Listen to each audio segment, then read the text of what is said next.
what it all comes down to, what the entire purpose of this series is basically our ability to work better and work more effectively with kids. And whenever anybody comes to a workshop like this, somewhere in the beginning, middle, or end of the workshop, the speaker says, you've got to work on the child's self-esteem. How do you do that? How do you build the child's self-esteem? Well, I've come up with an analogy that I think works. In order to build a child's self-esteem and work on a child's self-esteem, I would ask you to think of self-esteem as being poker chips. Self-esteem is basically poker chips. If you've got a good self-esteem, a strong self-esteem, you've got a lot of poker chips. And if you've got a poor self-esteem, a low self-esteem, you don't have many poker chips. Simple as that. Let's talk about two children who go to the school that your child goes to. These two children go to every school in the country. One child is named Joe Cool. Joe Cool has tons and tons and tons of poker chips. How did he get all those poker chips? By good things happening to him.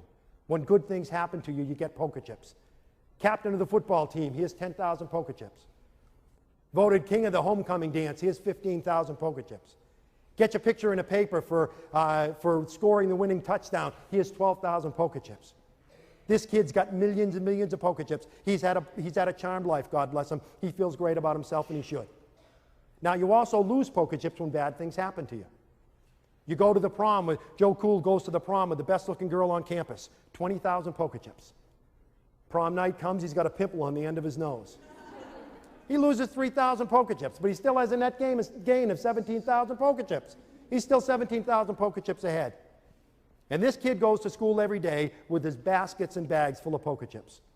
And sitting next to him is Larry, the learning disabled kid. Larry, the learning disabled kid, has poker chips like this. This is it. This is all he's ever gotten. Never been voted captain of anything. Didn't go to the prom. Never been on a team. Never got on 100 in a test. Didn't blow the top off his SATs. Didn't even take his SATs. He's got a stack of poker chips like this. And now with the inclusion movement, we make those two kids go to school together and compete against each other in the games of school. I would submit to you that that's not fair. I would submit that that's not fair. Anybody play poker here? Do we have any poker players here?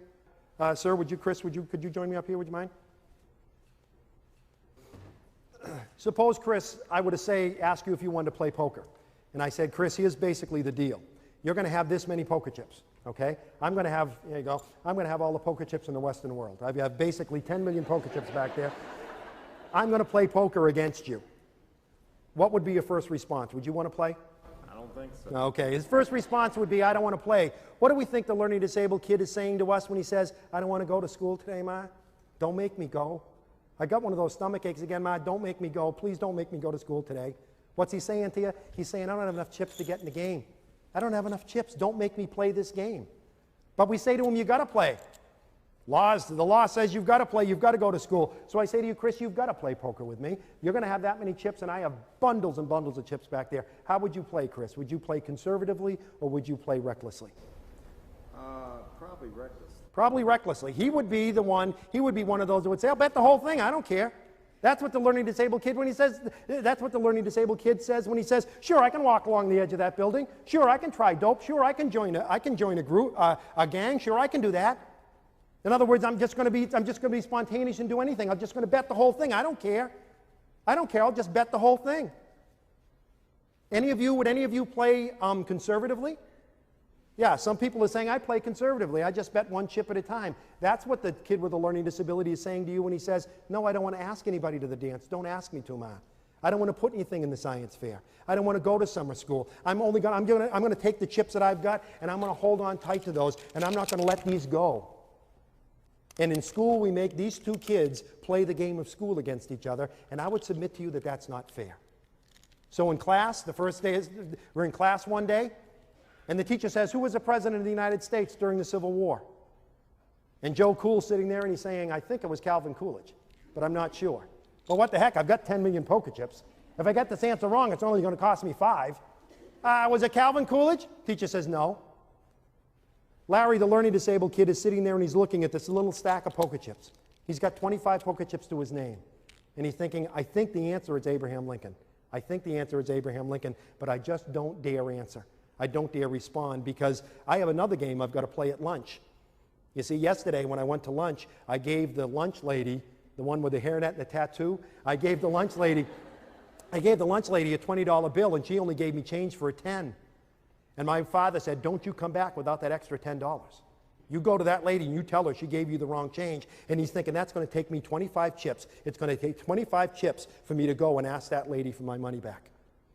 So I don't dare play in this game, because if I lose the chips, I won't have enough to play in the game I've got to play at lunch. And the teacher says, the right answer is Abraham Lincoln. And Larry goes, oh, I should have done it. I should have done it.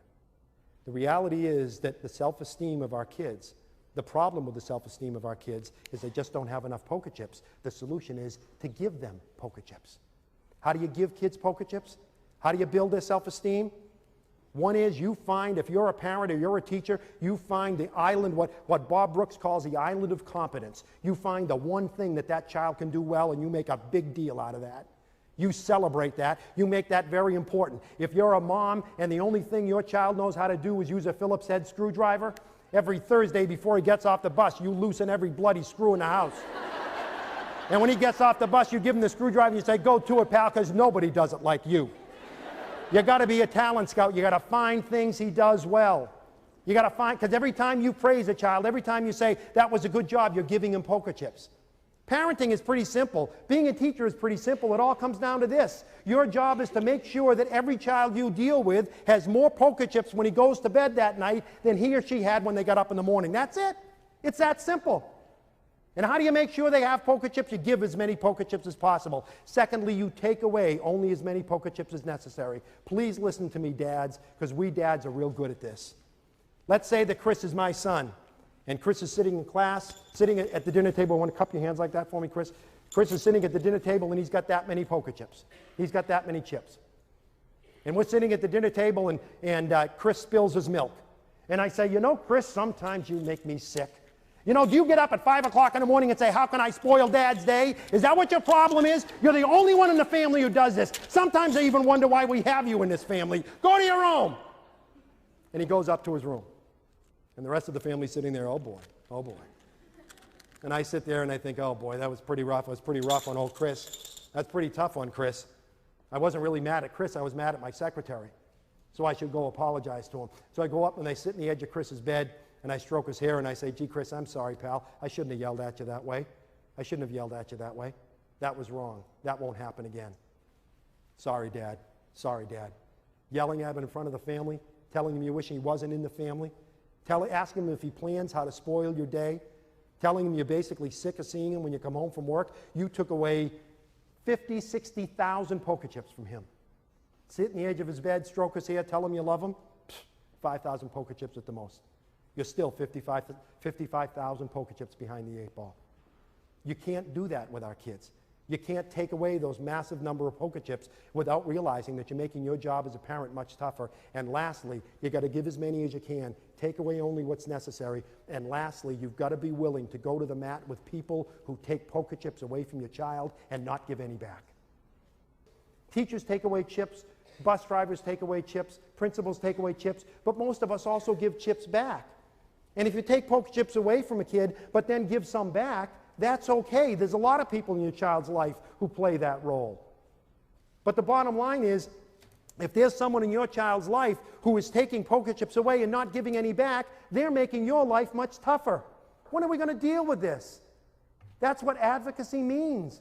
Standing up for someone who can't stand up for themselves. If you're a teacher or a parent, you've got to be willing to go to the mat with people who take chips away from your kid and not give any back. You're a mom, you get up in the morning, you make him French toast. Oh man, 20,000 chips. You lay out his favorite clothes, a Beavis and Butthead t-shirt that he loves and you hate, 15,000 chips. You put his books at the door ready for him to go out the door, 10,000 chips. You warm up the maple syrup, oh my God. You warm up the maple syrup, another 5,000 chips. You have a nice breakfast with him, you give him a big kiss, and you send him out the door with a great big hug and kiss, and 50,000 brand new poker chips. And he steps on the school bus, and the school bus driver says, well, here's the retard. You might as well stay at home. You might as well stay in bed, Ma. You might as well have stayed in bed. Because that one comment took 60,000 chips away from your son. 60,000 chips away like this. You might as well have stayed in bed because all the chips that you gave to your child were just taken away. Being a parent, being a teacher is not all that complicated. It's all a matter of poker chips. None of us want to think about what happens to a child at 18 and 19 years old that doesn't have enough poker chips to play the games of life. You know how many poker chips it takes to ask for your first job? You know how many poker chips it takes to ask someone to marry you? Thousands and thousands of poker chips. One of the reasons that many adults with learning disabilities have problems, they just don't have enough poker chips to get into the games of adult life. And when you don't have enough poker chips, suddenly suicide begins to make sense, drug abuse begins to make sense, gangs begin to make sense. Our job is as simple as this, to make sure that every child who crosses our paths as a parent or a teacher, every child that crosses our paths has more poker chips when he goes to bed that night than when he gets up in the morning. It's that simple. And hopefully this has helped. Thank you very much.